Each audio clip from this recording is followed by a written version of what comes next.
अस्सलाम वालेकुम नाज़रीन, आज मैं आपको सिखाऊंगी बहुत ही गोश्त की मज़ेदार सी रेसिपी जिसका नाम है नमकीन गोश्त। इसको बनाना है बहुत ही आसान और खाने में है बहुत ही मज़ेदार। तो चलें स्टार्ट करते हैं अपनी रेसिपी को।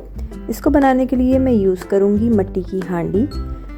तो मैंने ले ली है एक मिट्टी की हांडी और उसमें मैं कुछ चीज़ों की लेयर्स लगाऊंगी, जिसमें सबसे पहले है गोल स्लाइस में कटी हुई प्याज।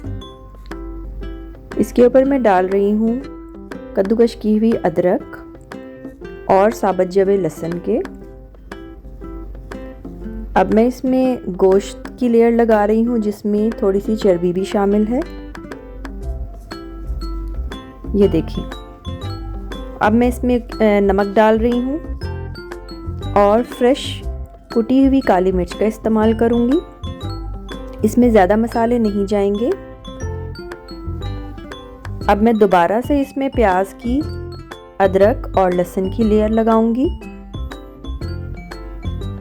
ये देखिए, लहसुन चला गया इसमें। दोबारा से इसमें गोश्त शामिल कर रही हूँ और फिर से वही मसाले शामिल करूंगी, नमक और कुटी हुई काली मिर्च।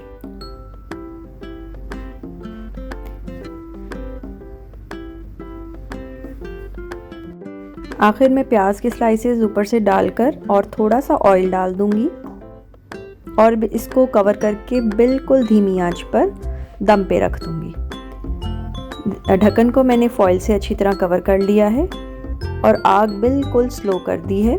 ये देखिए, बिल्कुल दम वाली आग पर यह पकेगा तकरीबन 1 से 2 घंटे तक।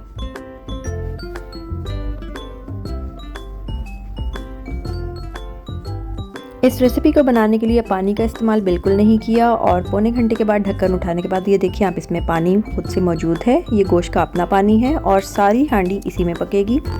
अभी गोश्त में थोड़ी सी कसर बाकी है, इसलिए मैं इसको दोबारा से कवर करके मज़ीद आधे घंटे या 45 मिनट के लिए ढक दूँगी। और ये देखें, अब मेरी रेसिपी बिल्कुल तैयार है। मज़ेदार सा गोश्त बिल्कुल तैयार है। इसको हल्का सा भून लूँगी।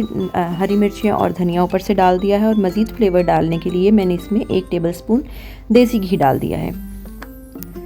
इसको ज़्यादा नहीं भूनना, बस हल्का सा ऐसे मसाला सा इसका रहेगा।